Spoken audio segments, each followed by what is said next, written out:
s'oppose à midi sur Europe 1, Mathieu Noël. Vous écoutez Europe 1, il est midi 23, rien ne s'oppose à midi continue avec Eva Rock, Thierry Geffrotin. Et si notre émission était un repas gastronomique dans lequel Thierry serait l'entrée et Eva le trou normand, il serait indéniablement le plat de résistance. Je suis choquée. Il est le patron, le boss. Autrement dit, il commendatore. En fait, pas trop non plus, Thierry. Guy Carlier, bonjour.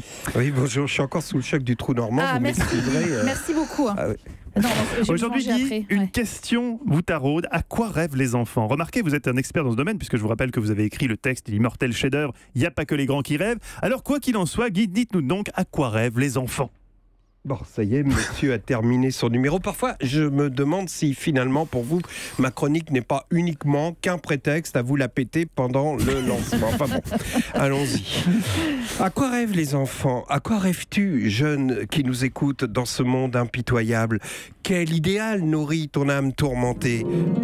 Oh merde, Carly a pas eu d'idée ce matin. Le voilà parti pour une chronique pleurnicharde. Ça, c'est son truc, quand il est à sec, il donne dans le pathos. À quoi rêves-tu, jeune, à l'aube, quand tu t'éveilles, quand la peur du lendemain t'arrode tes entrailles? Ah, qui dira les rêves des enfants perdus dans un monde sans pitié? Merde, il me regarde, faut que je fasse semblant d'être passionné par sa logorée.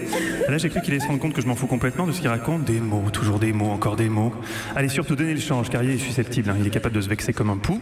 À quoi rêvent les enfants lorsque chaque matin, en quittant la table familiale après le petit déjeuner, Oh là là, c'est pas vrai. Je suis sûr qu'il va nous faire le coup de l'ado accroît son smartphone. lorsque le matin, en quittant la table familiale après le petit déjeuner, ils se lèvent sans perdre des yeux l'écran de leur téléphone et quittent la cuisine sans même avoir l'idée de ranger leur bol dans le lave-vaisselle. Et si... Tiens, j'en étais sûr. Maintenant, je parie qu'on va avoir droit au couplet culpabilisateur. Si nos enfants gardent les yeux rivés sur leurs écrans, c'est que peut-être l'image qu'ils y voient est plus belle que la réalité que nous leur offrons. Alors, peut-on leur reprocher de se plonger dans le virtuel pour fuir notre réalité? Et là, je vous le dis... Tiens, là, tu vas voir, il va nous sortir une de ces citations sentencieuses à la con, dont il est très fier. Alors, je vous le dis, pour nos enfants, le futur n'a pas d'avenir. Et voilà, j'en étais sûr. Et encore, on n'a pas eu droit à sa théorie sur le monde à deux classes. C'est son dada, ça, le monde qui voyage en deux classes. Disons-le net, que laissons-nous à nos enfants? Un monde qui voyage dans un train à deux classes. Une classe éco pour la majorité, une classe premium pour une élite, pour les nantis. Voilà, on y est. Oh la vache, ça n'en finit pas. En plus, il va bouffer le temps de parole d'Eva. Et après, c'est moi qu'elle se plaint, Eva. Moi, je l'aime bien, Eva. Hein, mine de rien, elle est sérieuse. Bon, d'accord, elle n'a pas révolutionné la radio, mais je l'aime bien. Et puis cette poitrine, c'est... Mais bon, ne te disperse pas, Mathieu. Le gros va se rendre compte que t'écoutes pas. Il appelle le gros l'autre. Et voilà pourquoi Mathieu, notre génération porte une lourde responsabilité.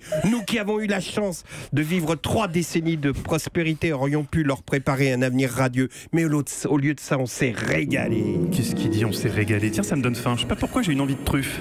À midi, je vais me faire le resto du Plaza. En entrée, je vais prendre le rigatoni farci au foie gras aux truffes. Ou alors, je fais sobre, un petit risotto à la truffe noire. Là, il n'y a pas de surprise. Au moins, on est bien. Petit risotto à la truffe. Ah merde, Carly me regarde.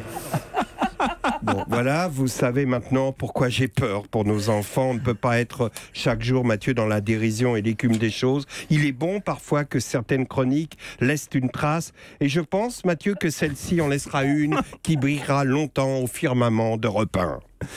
Merci Guy, effectivement merci pour ce magnifique risotto, pour cette chronique magnifique. Il est bon certains jours d'aborder des thèmes forts et de ne pas céder à la facilité.